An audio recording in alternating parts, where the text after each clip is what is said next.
வணக்கம். 2009 மே மாதம் 18 ஆயுதங்கள் கவனிக்கப்பட்டது தாயகத்தில்.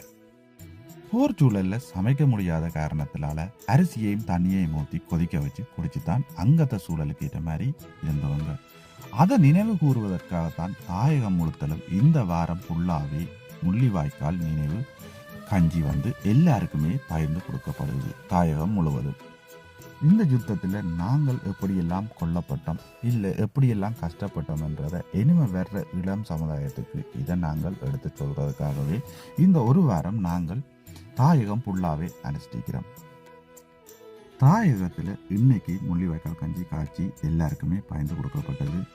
அந்த வீடியோ பதிவுகளை நான் பதிவேற்றம் செய்திருக்கேன், நீங்களும் பாருங்கள். எங்களுடைய தமிழின படுகொலை வாரத்தின் 2வது நாளான இன்று எங்களுடைய முள்ளியவளை பிரதேசத்தில் சந்தியம்மன் கோயிலில் நாங்கள் வருடந்தோறும் இதை நடத்தி வருகின்றோம். இந்த முள்ளிவாய்க்கால் கஞ்சி வார நிகழ்விலே நாங்கள் அந்த கஞ்சி பருகின்ற அந்த மக்களுக்காக அந்த நிகழ்வை இன்று ஆரம்பித்திருக்கின்றோம். எங்களுடைய இனப்படுகொலை நடந்து எங்களுடைய அடுத்த சந்ததிகளுக்காக இதை கடத்துவதற்காக நாங்கள் இதை செய்து வருகின்றோம்.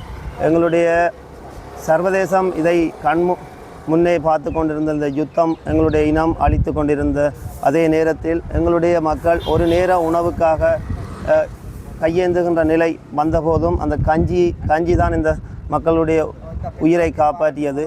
அதனை முன்னிட்டு நாங்கள் எங்களுடைய அடுத்த சந்ததிகளுக்காக இதை கடத்துவதற்காக நாங்கள் இதை ஒவ்வொரு வருடங்களும் செய்து வருகின்றோம்.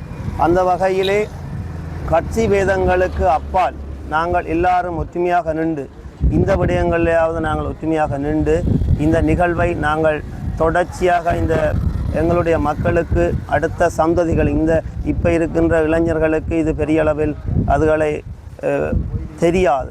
அதனை நாங்கள் தொடர்ச்சியாக அடுத்த சந்ததிகளுக்கு கடத்த வேணுமாயிருந்தால் நாங்கள் கட்சி பேதங்களை மறந்து நாங்கள் ஒவ்வொருத்தரும் இப்படியான நிகழ்வுகளை நடத்த வேண்டும் என்பதை கேட்டுக்கொள்கின்றேன். அனைவருக்கும் வணக்கம்.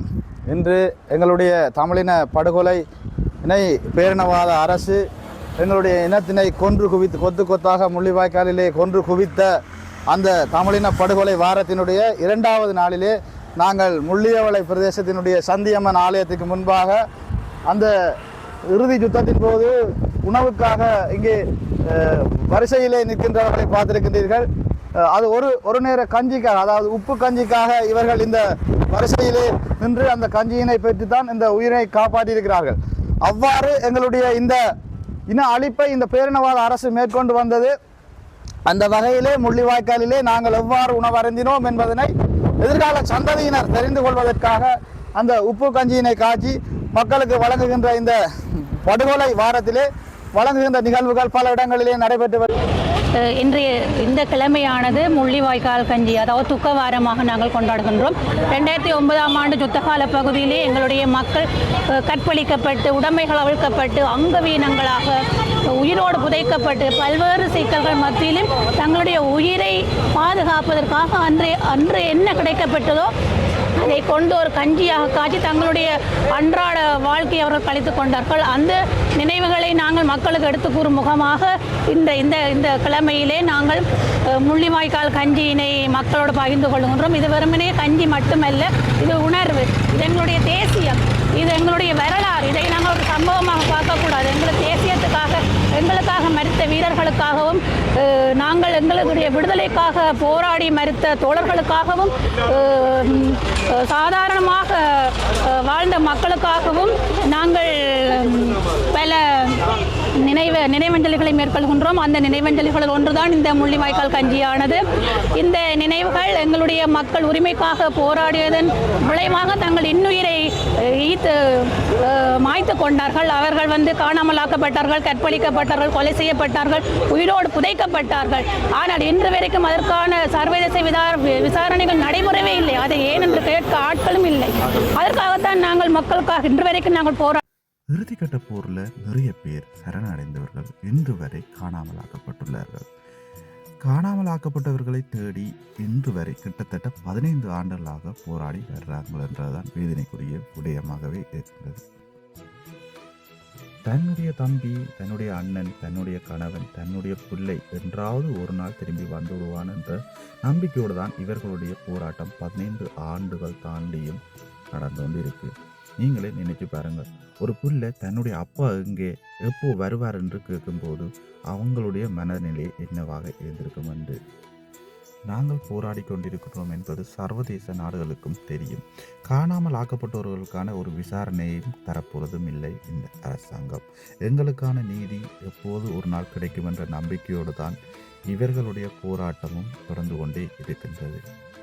இந்த பதிவை அடுத்த இளம் சமுதாயம் தெரிஞ்சு கொள்ளணுமென்றதுக்காகத்தான் இந்த பதிவை நான் பதிவு 2009ஆம் ஆண்டு 5ஆம் மாதம் 18ஆம் தேதி ஆயுதங்கள் மௌனிக்கப்பட்டது.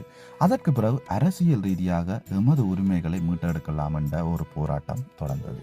ஆனால் இன்று வரைக்கும் அந்த போராட்டம் தொடர்ந்து கொண்டுதான் இருக்குது. எங்களுக்கான உரிமைகளை எந்த சர்வதேசமும் திரும்பி கூட பார்க்கல என்றதான் உண்மை. போராட்ட காலத்தில் சரணடைந்தவர்கள், இராணுவத்திடம் கையளிக்கப்பட்டவர்கள் என்று இன்று வரைக்கும் அம்மா, அப்பா, அண்ணன், தம்பி, தங்கச்சி என்று எல்லாருமே தேடிக்கொண்டு தான் இருக்கிறார்கள். போராட்டம் கூட போராடி கொண்டு தான் இருக்கிறார்கள். அண்மை காலத்தில் ஜனாதிபதியாக பொறுப்பேற்றவர் அனுர. அவர் ஒரு மீட்டிங்கில் சொல்லியிருந்தார், எனக்கும் உங்களோட உணர்வுகள் புரிகிறது, நான் ஜனாதிபதியானால் உங்களுக்கான தீர்வை பெற்று தருவேன் என்று. ஆனால் அது ஜனாதிபதி தேர்தலோடு அப்படியே போய்விட்டது. இப்படி எங்களை ஏமாற்றி கொண்டே இருப்பவர்களால் இந்த சிங்கள ஆட்சியாளர்கள். இந்த வாரத்தில் கனடா நாட்டில் முள்ளிவாய்க்கால் நினைவு தூவி ஒன்று திறந்து வைக்கப்பட்டிருக்கு. நினைவு தூவியை ஓப்பன் பண்ணுறதுக்காக பாராளுமன்ற உறுப்பினர், கவுன்சிலர், மேஜர், பொதுமக்கள் என்று பல பேர் இதில் கலந்து கொண்டிருந்தாங்க. கனடா ஆல்ரெடி அறிவிச்சிருந்தது இலங்கையில் நடந்தது இனப்படுகொலை தான் என்று. அதே மாதிரி இதில் பேசிய மேஜரால் சொல்லியிருந்தார், இலங்கையில் நடந்தது இனப்படுகொலை தான். அதை கனடாவில் இருந்து யாராவது இனப்படுகொலை இல்லை என்று சொல்லுபவர்களாக இருந்தால் நீங்கள் கனடாவில் இருக்க தகுதி இல்லை, நீங்கள் கொழும்பில் போய் தாராளமாக இருக்கலாம் என்ற ஒரு செய்தியையும் அதில் சொல்லியிருக்கிறார். இது புலம்பெயர்ந்த நாடுகளில் இருப்பவர்களுக்கு ஒரு முக்கியமான செய்தியாகவே பார்க்கப்பட்டது. இந்த நினைவு தூவியை நாங்கள் ஒவ்வொரு நாடுகளில் நிறுவுவதால் அடுத்த இளம் சமுதாயத்துக்கு எங்கட வழிகளை கடத்துவதற்கு ஒரு பெரிய உதவியாகவும் இருக்கும் என்று நான் நம்புகிறேன். அண்மையில் நியூசிலாந்து பாராளுமன்றத்தில் ஒரு பழங்குடியின பெண்மணி தன் இனத்தை முன்னிறுத்தி உலகத்துக்கே ஒரு செய்தியை சொல்லியிருந்தாங்க. இதே மாதிரி புலம்பெயர் தேசங்களில் நிறைய பேர் பாராளுமன்ற உறுப்பினர்களாக இருக்கிறீங்க. உங்களுக்கு வாய்ப்பு கிடைக்கிறப்போ எங்களோட இனம் எவ்வாறு அளிக்கப்பட்டது என்பதை நீங்கள் உலகத்துக்கு எடுத்து காட்டுங்க. எங்களுடைய உரிமைகளை நாங்கள் தான் போராடி வெல்ல வேண்டிய ஒரு நிர்பந்தத்துக்கு தள்ளப்பட்டிருக்கோம். அது அரசியல் ரீதியாகவே இப்போது எங்களிடம் கையளிக்கப்பட்டிருக்கு. இனி வார சந்ததிகளுக்கு எங்களுடைய போராட்ட வரலாறுகளையும் எங்களோட இனம் அழிந்த வரலாறுகளையும் அவர்களுக்கு கடத்தி செல்வதுதான் ஆகச்சிறந்ததாக இருக்கும் என்று நான் நம்புகிறேன். இங்கிலாந்தில் இருக்கிறீங்கள் என்றால் லண்டன்லையும் ஆக்ஸ்போர்ட் என்ற இடத்துலையும் முள்ளிவாய்க்கால் நினைவு அனுஷ்டிக்கப்படுது.